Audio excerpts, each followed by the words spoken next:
À l'époque de Luther, il existe des taxes. Si vous cherchez dans une encyclopédie un peu ancienne le terme taxe, euh, vous découvrez qu'on devait payer, si on tuait quelqu'un, on devait payer l'église pour être absous, pour être pardonné, pour être sauvé, pour éviter l'enfer. Les chrétiens clandestins, donc l'interdiction de lire la Bible, c'est 1229 à Toulouse, c'est 5 ans plus tard à Lérida, etc. Ça va se propager. Les lecteurs de la Bible sont clandestins, ils répandent la Bible dans toute l'Europe, ils habitent au-dessus de 1000 mètres d'altitude de toutes les chaînes de montagnes de l'Europe et plus loin.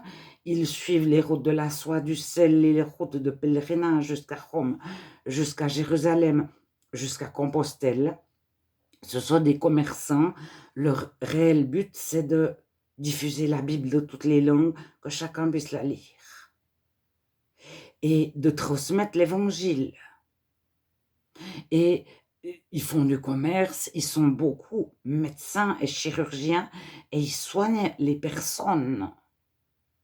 Donc, tous ont appris médecins et chirurgiens et le latin et ils connaissent tous plusieurs livres de la Bible par cœur. En général, en tout cas, l'évangile de Jean, mais au minimum. Alors, il arrive une vague de contestation contre les taxes. Les seigneurs considèrent que les personnes qui habitent leur territoire sont leur propriété.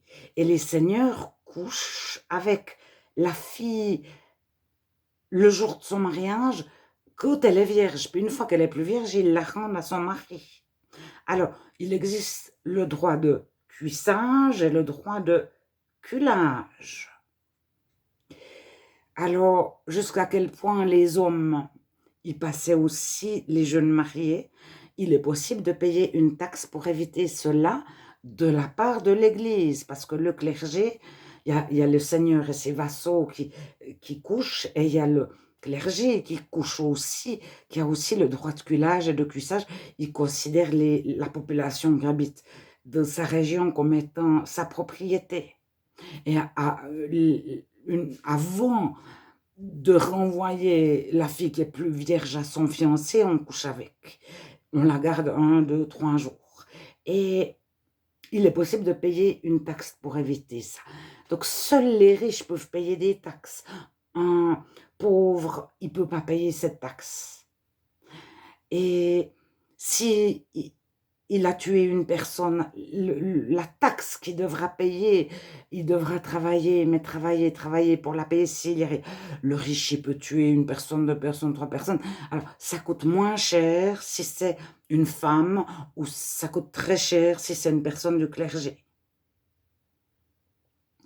Alors, on retrouve facilement dans l'histoire les montants exacts. Mais après, il faut jongler pour voir ce que ça représentait pour la noblesse et pour le petit peuple. C'est très, très différent. Il y a un fossé entre les riches et les pauvres. Et alors, les chrétiens sont tout à coup présents. Il y a énormément de catholiques qui se mettent à lire la Bible, qui deviennent chrétiens. Et il y a beaucoup de gens qui souhaitent être libérés des taxes sans forcément être chrétien et nouveau, avoir un cœur selon Dieu, rechercher quelle était la vérité, qui était Dieu, etc. Ils suivent la foule. Et comme ça, un mouvement de masse, ça entraîne toutes sortes de personnes qui ne sont plus d'accord de payer des taxes. Alors, il y a la diète de Worms en 1521. Luther sera banni, mis à bas.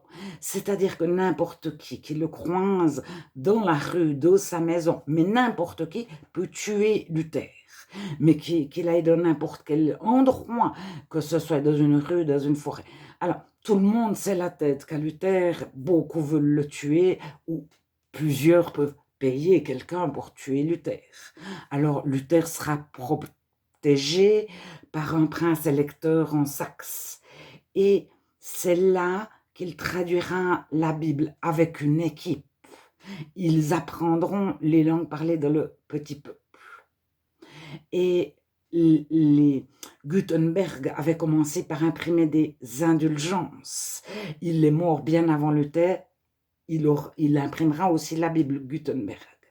Mais l'Église catholique, pour réagir, plus personne ne voulait payer de taxes parce que les chrétiens annonçaient le salut gratuit. Ceci avant la naissance de Luther. Et avant la naissance de Luther, Gutenberg imprimera pour la première fois des indulgences. Ça veut dire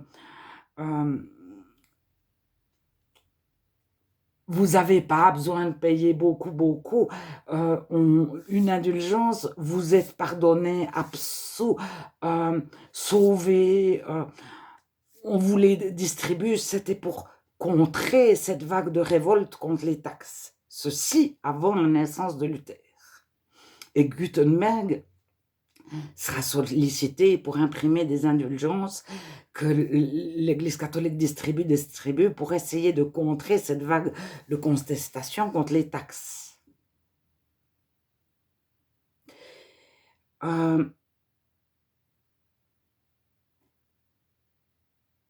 Beaucoup de catholiques deviennent chrétiens, mais le protestantisme n'existe pas. Personne ne pense à faire le protestantisme ou à quitter le catholicisme.